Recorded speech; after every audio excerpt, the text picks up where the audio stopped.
On today's episode with Jeff, we talk about going from oil and gas industry to starting a restoration business, avoiding overthinking, building a business with a mentor, exiting companies for millions of dollars, and building a coaching business and a personal brand. This is a great episode. Make sure you listen right to the end. The intention of this podcast is to explore the mindset and actionable strategies that empower entrepreneurs to achieve success in all aspects of life while inspiring listeners to confidently pursue their own ambitious dreams. The reason I do this podcast is because 10 years ago, I knew I wanted to start a business, but I had no idea where to start, no role models to follow. So the goal is to provide that inspiration for new entrepreneurs and to provide fuel for those who are already doing it. Joining us today is Jeff McCallum, a business leader, a 3-time author, sought-after mentor, and performance coach for aspiring entrepreneurs. He's a founder of ABK Restoration Services and North Solutions. Jeff knows what it takes to build a successful business and create an entrepreneurial legacy and life that you love. So thanks so much for coming on today, Jeff. Thanks for joining. Hey, my pleasure. I'm pumped, ready to go. Love talking business. Great to have you. Absolutely. So can you start off with, tell us a little bit more about ABK Restoration Services and NORHAS. What did that journey look like and how did that evolve? Well, I knew early on in my life that, I was working up north at a gas plant and I thought, well, is this it? This is my life? And I realized that I had zero mechanical aptitude and that was not my thing. I wanted to work with people and I had this big dream of building a company. I wasn't even sure what it looked like. All I knew that is when I started reading different books on, I think it was Wayne Dyer's first book, Pulling Your Own Strings, where I realized you could control your own destiny, as it were. And I ended up in an industry that was, nobody knew about restoration. The fire and flood restoration industry was it was at its infancy stage. It was early, like 1990. People didn't know, okay, who do you call when you extract water, that type of thing.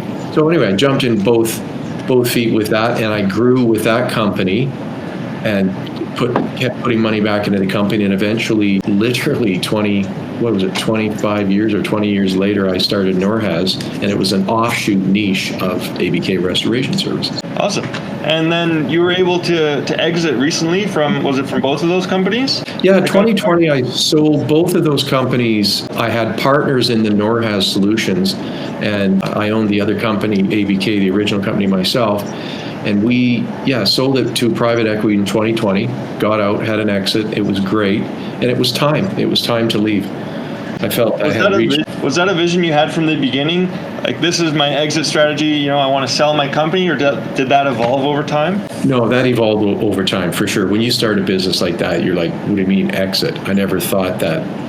As a matter of fact, thinking now, I probably could have done it 10 years earlier because I was ready to leave the company. Wow. So no, you don't think of that when you're jumping in. And I've learned my lesson. But when we started NORHAS, we grew that, and in 5 years, that thing quadrupled in size because of the knowledge we had from the previous company. And then it was a natural again to, not saying my sons got bored with it because they were 2 of my partners. There was 4 of us. It was just, you reach your ceiling of growth and what you're willing to do and so forth. So awesome. And taking you back to the beginning, what was that transition going from working up north to launching your own business? What was your mindset and sort of what were the action steps that you took there? Well, listen, I'll be really honest. It was I've always had this burning desire to do something. I don't know what it is. Like, I just get out of bed in the morning and I have this bounce in my step. I'm pumped. Being an entrepreneur, I didn't even know what being an entrepreneur was. As far as I could see back then, being an entrepreneur was reserved for people in Forbes magazine back then. The way that word gets tossed around now is completely different. But yeah, it was really, actually, what got me out of the North Country was I bought a taxi business. I just wanted to get out, and back then it was the 80s, and there was so much work. There was so many jobs you could pick and choose from. But anyway, my first business that I started was the taxi business. And from that business, it taught me how to do paperwork, how to do my own books, and how to talk with people. People that were, maybe less fortunate taking a taxi, their mindsets were completely different than somebody that owns a supercar. And so I actually got a little bit cynical from that taxi business, but it really helped me like I had never gone to university or anything for business, but it helped me learn how to put businesses together, do the paperwork, hire staff. That was interesting, hiring other drivers to drive that business. Anyway, that's where that started, and then I went to pest control after that, and that was the only couple of jobs. Well, pest control in the gas plant was where I actually worked for somebody else, and other than that, it was that's really interesting. So taking on those businesses was the stepping stone and gave you some of the building blocks, the lessons that you needed to launch into your bigger businesses. Did you have entrepreneurial parents? My dad wanted to do things. He had a really good job at the gas industry, hence the reason I started a gas plant. He was in the Navy, my dad, and he always had side jobs, and he always had a side hustle. This is what I learned from my mom. My grandfather from Ontario was in real estate. He had land all over the place. When I met him, it was, things like we go to a lake fishing in Ontario and he owned the land around it, this type of stuff. And he was a real entrepreneur. And I think, but my immediate family, my mom and dad, listen, middle class, my dad worked his butt off for our family, 2 brothers and a little sister. And so it wasn't really, I think I just learned from being, again, a dreamer because, that's a part answer. I'm going to go ahead and give you a part answer on that one. Yeah, you're still there. That makes sense. So you had your dad sort of drive to take after. He's not necessarily an entrepreneur, but he had the good. Let me interject in that. One of the things my dad was all about was everything is black and white. Because he was Navy, it's black or it's white. Very logical man. You didn't spend time in the gray area, what I call it. When you're in the gray area, you have a tendency to not get anything done. You overthink everything. And for me, it's either right or wrong. The right and wrong in your life. So for me, it was, go to work. And by the way, go to work. But I fought the system for a long time. I did not want to be in a union job where I had met so many people that I had lunch with. I'd be at a job site and they'd be complaining about their lives. And I'm thinking, well, why don't you do something about it? And most wouldn't. And again, when you're feeding your mind with nonfiction books early on, and back then, we're talking the likes of Tony Robbins, Jim Rohn, Dennis Waitley, Earl Nightingale, all the greats. Like I was always listening to cassettes on how to change your life and so forth, right? So it was a real, and I will say, a lot of the businesses I was in were unsexy businesses until the publishing company, which was semi-sexy, if you will. Yeah, and that company published your latest book, is that right? Yeah, funny enough, the first 2 books that Bob Burnham and I did together, 101 Reasons Why You Must Write a Book, and Change One Belief, that came from our original company, Expert Author Publishing, and we sold that years later to Celebrity Expert Author. Yeah, Paul out of Ontario. Yeah, and he did my 3rd book for me. Yeah. Awesome. So it's the full circle. It's funny how that book, customer. It is. It's really interesting how it all unfolds now. Yeah, so I like how you said, even from a young age, you're listening to these cassettes and Tony Robbins and these people. Did you have mentors back then, sort of with a one-on-one relationship? And do you have mentors today? And what does that look like? Well, it's funny you say that. Most of the books that I read were mentors to me. That's where you could get your mentorship. And until I met Bob Burnham in 1990, Bob Burnham was an advertising executive, moved from Ontario, moved to Vancouver, and he opened a chain of carpet cleaning stores across Canada. And it blew up, did unbelievable. This is when people had truck-mounted extraction units. People were using like floor polishers, and he brought in these truck mounts, were brand new. Anyway, made lots of money. Great guy. We ended up connecting together with the restoration in the beginning, and we built the publishing. And I know we built the publishing just based on all the books that we were reading back and forth. Bob would gobble a book up. He would recommend a book to me, and we were able to go back and forth. And he was a mentor to me. And it went both ways for him and I. I think because of that so he was one of my early mentors. And today, I'm always reading books for mentorship. I'm part of Dan Martell group. I love Dan's mentality, this whole idea of buying back time. I was always a fan of buying back your time. I called it subbing it out back then. Buyback time's another fancy word for that. But yeah, I love being in his camp. And again, anywhere I can hang out with entrepreneurs that are, bettering themselves to get to the next level, because that's really what it's about. Absolutely. I like that. So you got the mentorship from the books and going back and forth with your business partner. What's one of the greatest successes you've had running your companies, and maybe an unexpected success, something that's worked out in unexpected ways? Well, I think the biggest success that I've accomplished was selling those companies for millions of dollars. I had always done well financially, but when you can take your baby, and at first I was not hanging on too tight, by the way. Some people go, well, it's your baby. I mean, the part for me that was difficult was selling the company and saying goodbye to the staff that built it. Because even today, 4 years later, I had an invite to the Christmas party. And a lot of these people that I mentored and helped in the company. So anyway, missing the staff. But the biggest accomplishment for me was selling those companies. I really think, because that is the ultimate lifestyle, isn't it? Because if I want to sit around and stare at my navel all day, I probably could, right? But you don't do that. That's not part of your nature. So the flip side of that, what's one of the biggest obstacles you had to overcome in building these businesses? Wow, there's so many, but ones that really stick out for me, the one that really stuck out for me the most, this is going to sound weird, but it was when you're busy taking on a lot of work and your bank account can only handle so much work. So basically accounts receivable. I'll get right to it. I'll never forget when I was being owed about $1.2 million in receivables, and I had no way to make payroll. So you'd sit up at 3 a.m. in your mind trying to sleep, going, how am I going to make payroll? That always sits with me. That's the one that I always remember the most, because I learned the most from it. It helped me.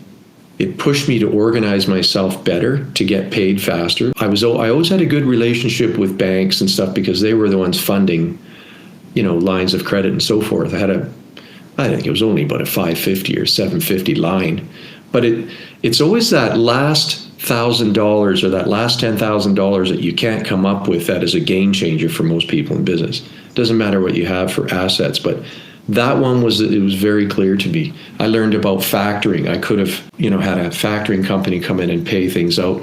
That stuck out for me the most, probably because it was painful. I wanted to make sure my employees were looked after. They had hopes and dreams, and I put a lot of money back into the company to continue to grow it. So it was a big deal for me. And I'll leave you with this on that. And that's, I don't believe you're an entrepreneur until you woke up at 3 a.m. and try to make payroll in your head. I always say that one, because everybody says that they're entrepreneurs and they understand the pain of business, but there's I don't know, on the other side of pain is greatness anyway. Yeah. So it's almost like you have to get down to that situation to unlock the mindset, and once you've reached that, you understand it. And I've heard this from a lot of people, entrepreneurs, that once they reach that, then they can almost draw strength from that and say, I don't want to get back down to that level. So then they make the decisions, they take the action, and that propels them forward into a lot of success.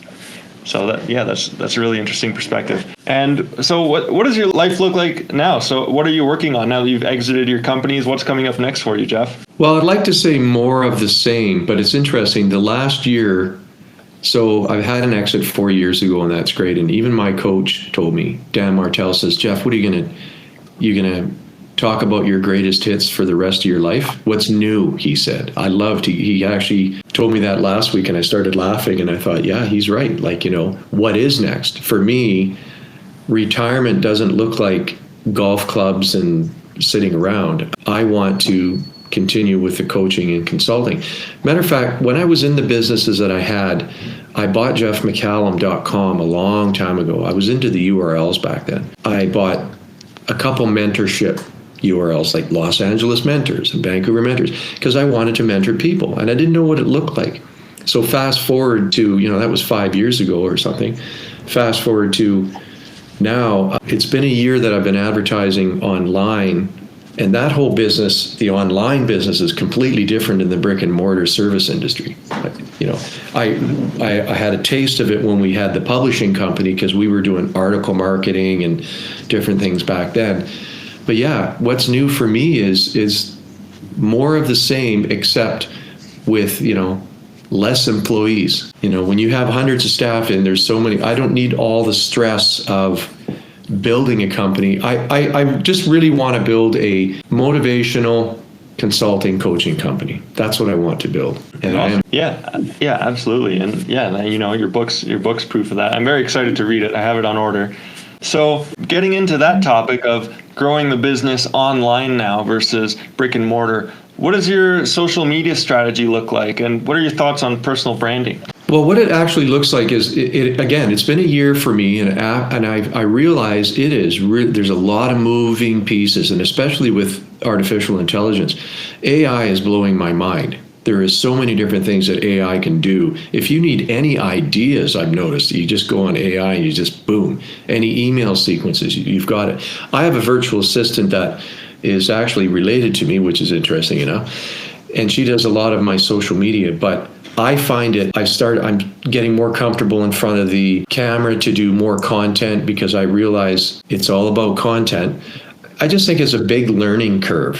And this idea, there has never been, and I know, man, I said this 10 years ago, there has never been a better time to be in business, but there really, truly has not been a better time to be in business. The way the internet now is and the way we're so connected. I remember in 2020, when I sold the companies, I had all this time on my hands, and a lot of us did because it was COVID, and I spent a lot of time online speaking on the app Clubhouse. I thought, here I'm talking to people all over the world about their angst of COVID and their business models and where they're at in their life. Talk about open up your world. I mean, the internet it's a pretty cool place to be. Matter of fact, more people meet online now. When you look at who dates who, online is the biggest factor now.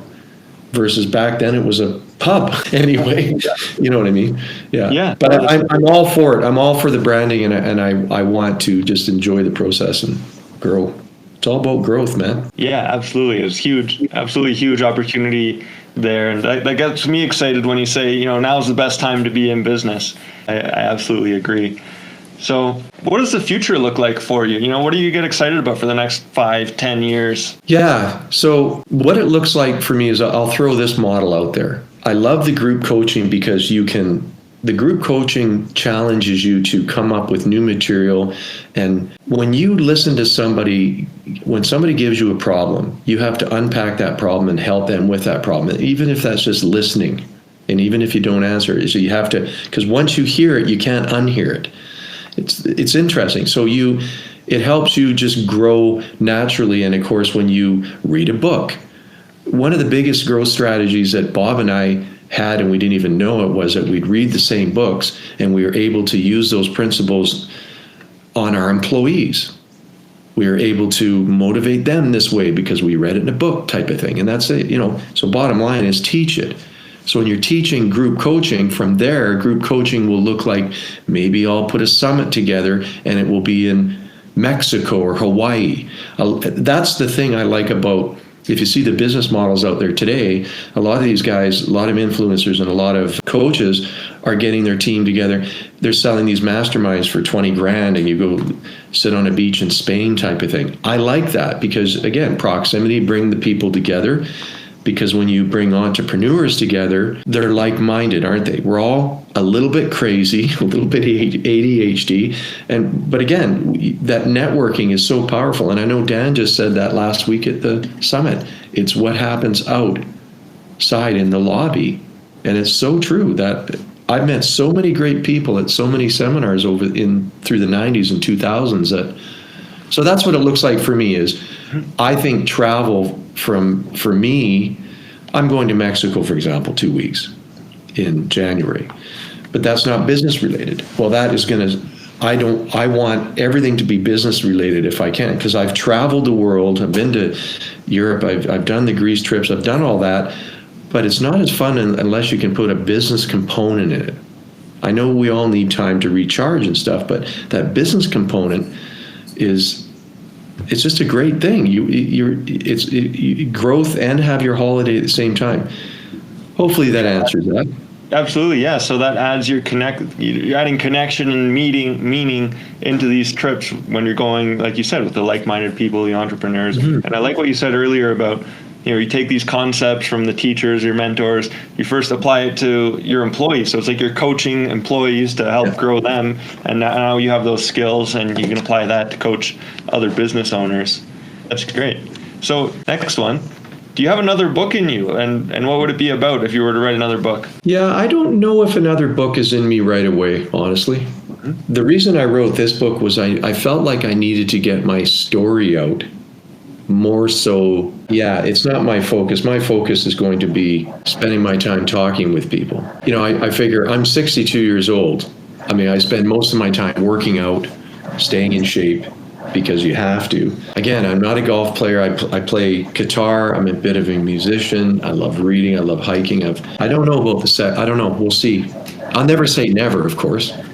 Yeah, absolutely. No, and your latest book is fresh off the press, so yeah. Awesome. How about this? Is spirituality, religion part of your life? To what extent does that influence your business journey? Well, funny you bring that up. I stopped going to church in 2020. I was a Catholic for years. I played guitar in church. My daughter sang in church. My kids had gone to Catholic school.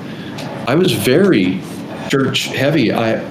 For me, it just changed in 2020. And, whether I want to put that out there or not, I guess I always have a deep spiritualism, and I'm not sure what I want to call it at this point.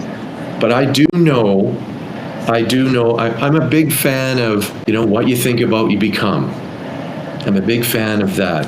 I'm not going to call it law of attraction or whatever you want to call it, but I just think the universe conspires to work for you all the time. It really does. Listen, and again, karma is a big one for me. You put your best foot forward, that's all you can do. In terms of, I guess, yes, I was a Catholic for years, but I'm no longer a Catholic. I guess you're a Catholic once, just like you're an alcoholic. I don't know. Yeah. Once you're an alcoholic, you're always an alcoholic. But yeah, again, my whole life was spent, I guess you could say it, praying on my knees one way or another, but it's changed for me in my later years. I'm not sure why I changed on the dogma of it all. Anyway. Yeah, but still, I like what you say is, your mind creates your reality, and I find that so interesting because you can get that from, religious texts, and you can get that from quantum physics, and they'll say, the observer affects the experiment when you get down to the quantum level. So from both sides of that equation, I think there's a lot of agreement there. I remember, just to jump in on that, I remember the first time I went to a seminar in San Diego. It was for John Assaraf, and this was before he was in that movie, The Secret. And we got invited to a business seminar, and there's about 30 in his living room, and I thought, wow, this is going to be great on business. But really, we were learning yoga and breathing techniques the first day, and then we learned about quantum physics. And we went to a movie the second day we were there, to a movie called What the Bleep Do We Know? And it's exactly what you just said. It opened up my mind to the possibility of this quantum idea, right? And I will say, on my hutch behind me here, I just cleaned that whole hutch because I'm moving this stuff out. I had a spoon that was bent. So when we were there, they were bending spoons and forks. Now, I don't want to get into it. I'm not going to give you the wind chime theory on it, but I just find it interesting that it was just, I knew I was at the right place at the right time, because all the books I had read up to that point, and being at that seminar at John's house with his energy and his mindset, it just made you realize that there's more to this than just you learning something. I can't even explain that. I just believe that quantum physics is something you need to learn about. I really believe that. And again, it says what you focus on grows, is for sure. And Earl Nightingale and Jim Rohn have been banging that drum forever. But anyway, that really opened up my mind. And then he put the movie The Secret out, and then you realized, if you want something bad enough, you can expect it, you can force it. You have to have other things aligned too. You can't just sit around on an orange mat all day and go, hey, I want a Ferrari to be beside me. I mean, you got to wake up and put some of it into action. Yeah, absolutely. Yeah. That was a tangent. Yeah, I like that. Align your actions with your thoughts, basically. Awesome. Okay, now I have a list of rapid fire questions, so they're shorter answers. So, a top book recommendation for entrepreneurs. Going Pro by Stephen Pressfield and Buy Back Time by Dan Martell. Awesome. If you could have dinner with anyone dead or alive, who would it be and why? Earl Nightingale. And why? Because I loved his disciplines. I love his content. That's a great answer. If you could wave a wand and be free of any habit, what would it be? Procrastination. Yeah, I think that's common to many entrepreneurs, like you said, with a little bit of ADHD brain. What's your favorite app on your phone, or most used? My favorite app? Instagram. I think I can guess why. And how do you unwind after a long day? Gaming. Oh yeah? What games do you play? Call of Duty. I have 3 kids, three boys that I grew up in a house that was constantly wired with gaming. We had 11. I'll never forget my son had, before multiplayer came out, they had 11 computers set up in the garage, and that was their servers. And we were playing like Wolfenstein and these early games that, Duke Nukem and stuff like that. So my house has always been wired for with Cat 5 everywhere we went. It was always about who had the biggest computer. But I game with my kids, and yeah, that's part of it. And then also guitar or lounging about. Yeah. Awesome. And what's the best way for people to find and connect with you? Probably Instagram. So my Instagram is at Jeff S. McCallum. Okay, great. And then can you talk a little bit more about your coaching program? Because I know some of the listeners might be interested in, hey, I want to learn from Jeff. What does that look like? Well, for the coaching, it's 1 hour Tuesday, 1 p.m. Pacific. About 20 minutes of what I've been learning and what whether it's marketing or anything it can do to help you. And I do a lot of service companies, but it's weird. I have a mixed bag in there. Anyhow, so it's 4 Zoom meetings a month, and you get access to me by phone, and it's 2 phone calls a week. That depends, but it's a base price. It's not that expensive either, because I just want more people in there. I just want to take what I've learned and move up to the next level. Amazing. That's a great attitude. So getting towards the end here, what's the most valuable lesson that you would pass on to new entrepreneurs? Maybe something that you're already teaching your coaching students. But what's something essential that they can take away and take action on? Well, whatever you do in business, make sure you have your infrastructure in place. What does that mean? Make sure you have your books looked after, so you can, when you focus on what you're good at, the things that you're not good at, like Dan says get your replacement ladder in place.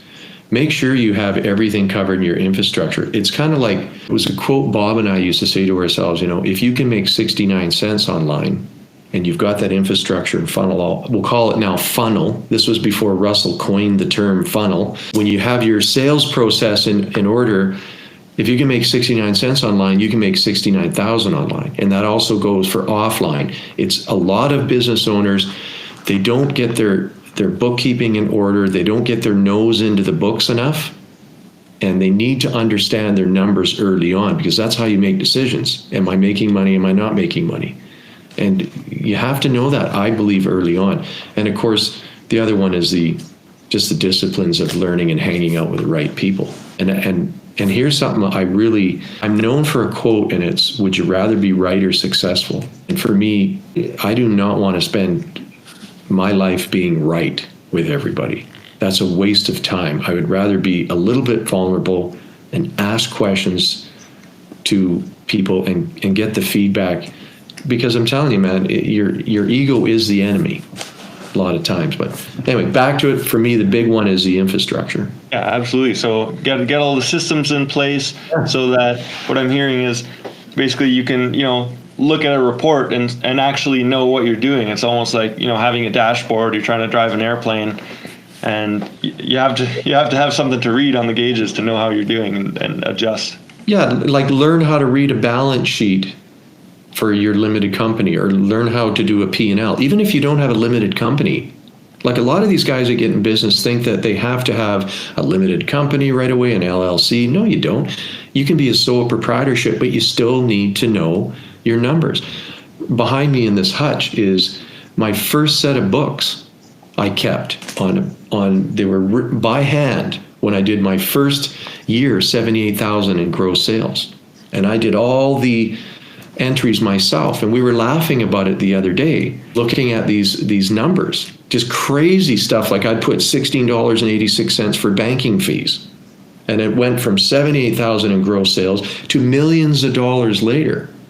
And the only way you get there is getting out of your own way and asking the right things and getting your ego out of the way. But it's not just about having that funnel, it's about the whole package. Who is your bookkeeper? Do you really understand the numbers? Or I don't know, man, because a lot of people I talk to go, well, I don't know, my accountant knows that. Or no, not good enough. If I had people doing projects, we had hundreds of projects on the go, I'd go, what is that job worth? Well, it's worth this, Jeff. Okay, thank you. Not, I don't know the number. And again, when you know the numbers, you can make better decisions in your company, can't you? Right? Whether you should continue here, continue there, invest money there, invest money over here type of thing, right? Buying a new truck, not buying a new truck, buying a new piece of equipment. You get it. Absolutely. Yeah, definitely. That's great. Well, Jeff, it's been a pleasure having you on. I appreciate your time, and thanks for coming on the show. Hey, thank you very much. It's been fun. Great. Well, take care, and we'll be in touch.